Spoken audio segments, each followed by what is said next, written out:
Hello दोस्तों, हमारे YouTube channel में आपका स्वागत है। यह कहानी है एक सास और बहू की, जिसमें सास का बहुत ही बदला हुआ रूप दिखाई देता है। ऐसा क्यों होता है, चलिए जानते हैं कहानी के माध्यम से। रागिनी आज सुबह से ही बड़ी तेजी से अपना काम निपटा रही थी। उसके पीछे की वजह भी काफ़ी खास थी।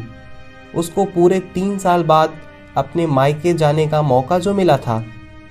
काम करते वक्त वह काफ़ी रिलैक्स थी, क्योंकि सासू माँ ने उससे कहा था कि कुछ दिनों तक रुचि जो उसकी ननद थी नहीं आने वाली है।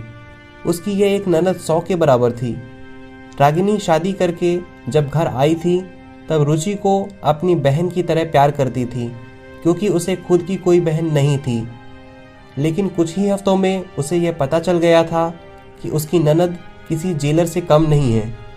हालांकि रुचि का ब्याह हो चुका था, लेकिन उसे अपने ससुराल वालों की किसी भी प्रकार की चिंता नहीं थी। उसे जब जी करता था वह अपने मायके चली जाती और मायके वालों पर अपना हुक्म चलाती, खासकर अपनी भाभी पर। वही डिसाइड करती थी वहाँ पर क्या खाना पकेगा, कोई घूमने जाएगा कि नहीं, या जाएगा तो कहाँ जाएगा। रुचि ही थी जो हर बार रागिनी को किसी न किसी बहाने से अपने मायके जाने से रोक लेती थी। लेकिन आज का दिन कुछ अलग था, क्योंकि माँ के कहने पर रुचि के पति ने उसके मायके जाने का इंतजाम कर दिया था। ट्रेन की टिकट भी बुक हो चुकी थी। सारा काम खत्म करने के बाद रागिनी अपने पति के साथ अपना सामान लेकर घर के बाहर निकले ही थे कि सामने रुचि आती हुई दिखाई दी। रुचि जिसके मुंह पर बड़ी खुशी और आंखों में चमक थी, वहीं दूसरी तरफ रागिनी की आंखों में उसको देखकर पानी आ गया था, जो बस आंसू के रूप में छलकना ही बाकी था।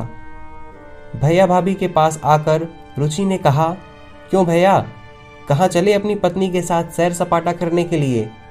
अपनी बहन को भूल गए क्या? दीपक ने कहा, कहीं सैर सपाटा करने नहीं, तुम्हारी भाभी को मायके छोड़ने जा रहा हूँ। अच्छा, मैं आई और भाभी जाएगी? क्या आपकी पत्नी को मेरा आना पसंद नहीं है? रुचि ने अपने भाई भाभी को टोंट मारते हुए कहा। मन में उदासी और आंखों में नमी लिए रागिनी पलटकर घर के अंदर जाने लगी, क्योंकि उसने मान लिया था कि इस बार भी रुचि की वजह से उसके मायके जाना कैंसिल हो जाएगा।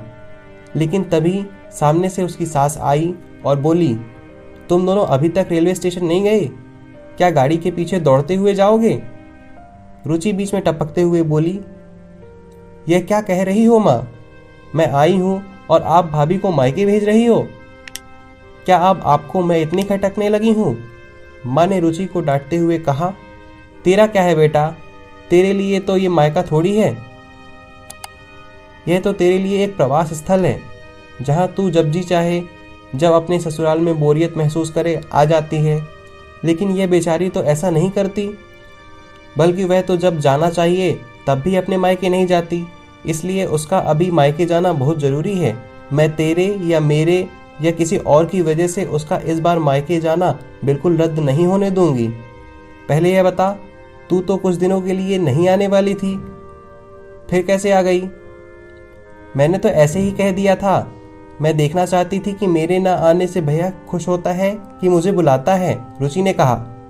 हाँ हाँ, क्यों नहीं, कोई बुलाए या न बुलाए, पर्यटन स्थल पर तो हर कोई जा सकता है।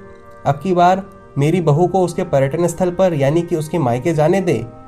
बेचारी ने सिर्फ अपने भाई की शादी देखी है, अब तो उसके भाई को बच्चा भी हो गया है, उसका मुंह तक नहीं देखा उसने। माँ ने रुचि को फटकारते हुए और रागिनी की साइड लेते हुए कहा।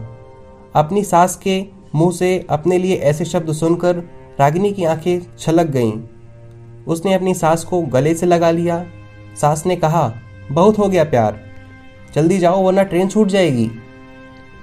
अपनी माँ का बदला हुआ रूप देखकर रुचि बहुत हैरान थी। उसे यकीन नहीं हो रहा था कि वह वही माँ है जो उसका हर कहा मानती थी और हमेशा उसका पक्ष लेती थी, चाहे बहू सही हो या गलत।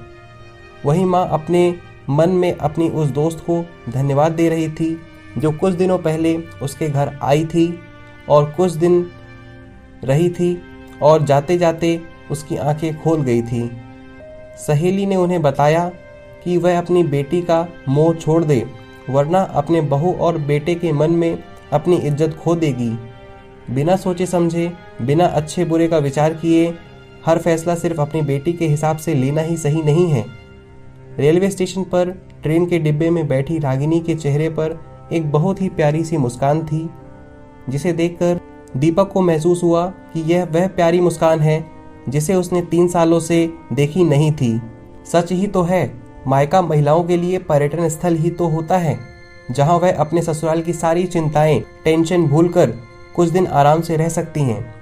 तो दोस्तों, यदि आपको यह कहानी पसंद आई हो तो वीडियो को लाइक कीजिएगा, दोस्तों के साथ शेयर कीजिएगा और चैनल पर नए हो तो सब्सक्राइब करके बेल आइकन को प्रेस कर लीजिएगा। चलिए मिलते हैं अगली कहानी में। वीडियो को देखने के लिए बहुत बहुत धन्यवाद।